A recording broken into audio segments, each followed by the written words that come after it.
I also want to plead to Kenyans, and I want to plead to the government. When we give our considered opinion, we are giving it for Kenya to benefit. I still hold, because the truth, you cannot rub it. The truth will remain to be the truth. The valuation of Safaricom at 34 shillings is grossly undervalued, as we have seen in our computation here today. We have seen here that Kenya Power is valued at 28 billion. Even at that, double that, which is 56 billion. Do we think government can sell Kenya Power for 56 billion? They can't. Yet it's double price of what the market is trading.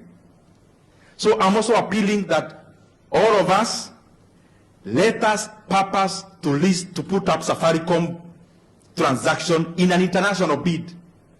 Because people will compete for our shares, which is a 15% stake. And you can be guaranteed the 204 billion we are getting, we are going to get more than 350 billion from other people bidding for Safaricom shares. Because our market has been undervalued. And when it is undervalued, it is not the right parameter to measure the share you own. It is the right one to measure the share you want to buy, not the share you want to sell. And you have seen in the market, yesterday night, you saw that Nedbank from South Africa is buying NCBA. It is buying NCBA at a price of around 102 shillings because it's 1.24 to book value. It's about 1.4 to book value. So the share was trading at below 70 before any news of a takeover came up. But now the company, in terms of the valuation at which Nedbank is buying NCBA, is more than 50% of that price. Meaning the market was not valuing NCBA the way it ought. And that's why there is already a transaction of the market at a much higher price.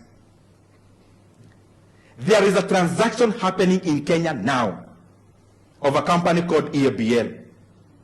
The Diageo is selling to Asahi of Japan. The share price today, as you can check on the internet, of EABL is 244 shillings. 244. Yet, Diageo and Asahi, they are transacting the same share at 590 shillings. 590. How can we then be so incompetent as Kenya that we are selling up our government assets based on market price? The idea is not basing on market price. Nedbank is not basing on market price. Why should Safaricom be based on market price? Then you lose up value. I think when we say these things, it's not politics. It is about Kenya getting an extra 150 billion to build more roads to prosper Kenya and our systems.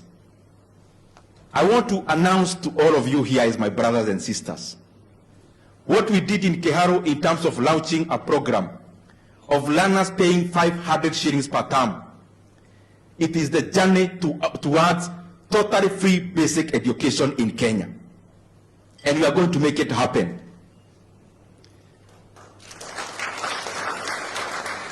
And we want to start with day secondary schools. And I'm not throwing this to anyone to do it. I will also be part of doing it. And I'm requesting a very simple formula. Instead of me doing this program in Keharu, and another one doing it in their constituency, and the discrepancies between this and the other one in terms of constituencies, my proposal is simple.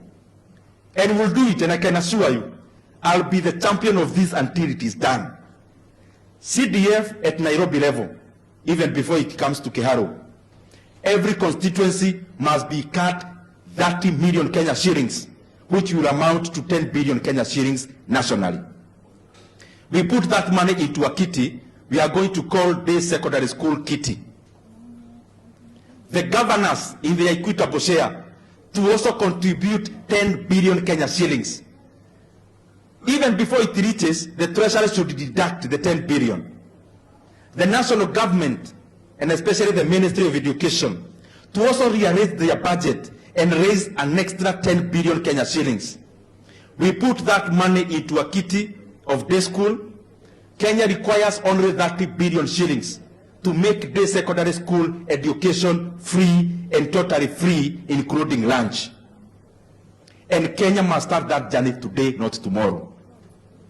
We must never use basic education ever again as a tool anywhere in the election period. The day secondary school and basic education must be made free.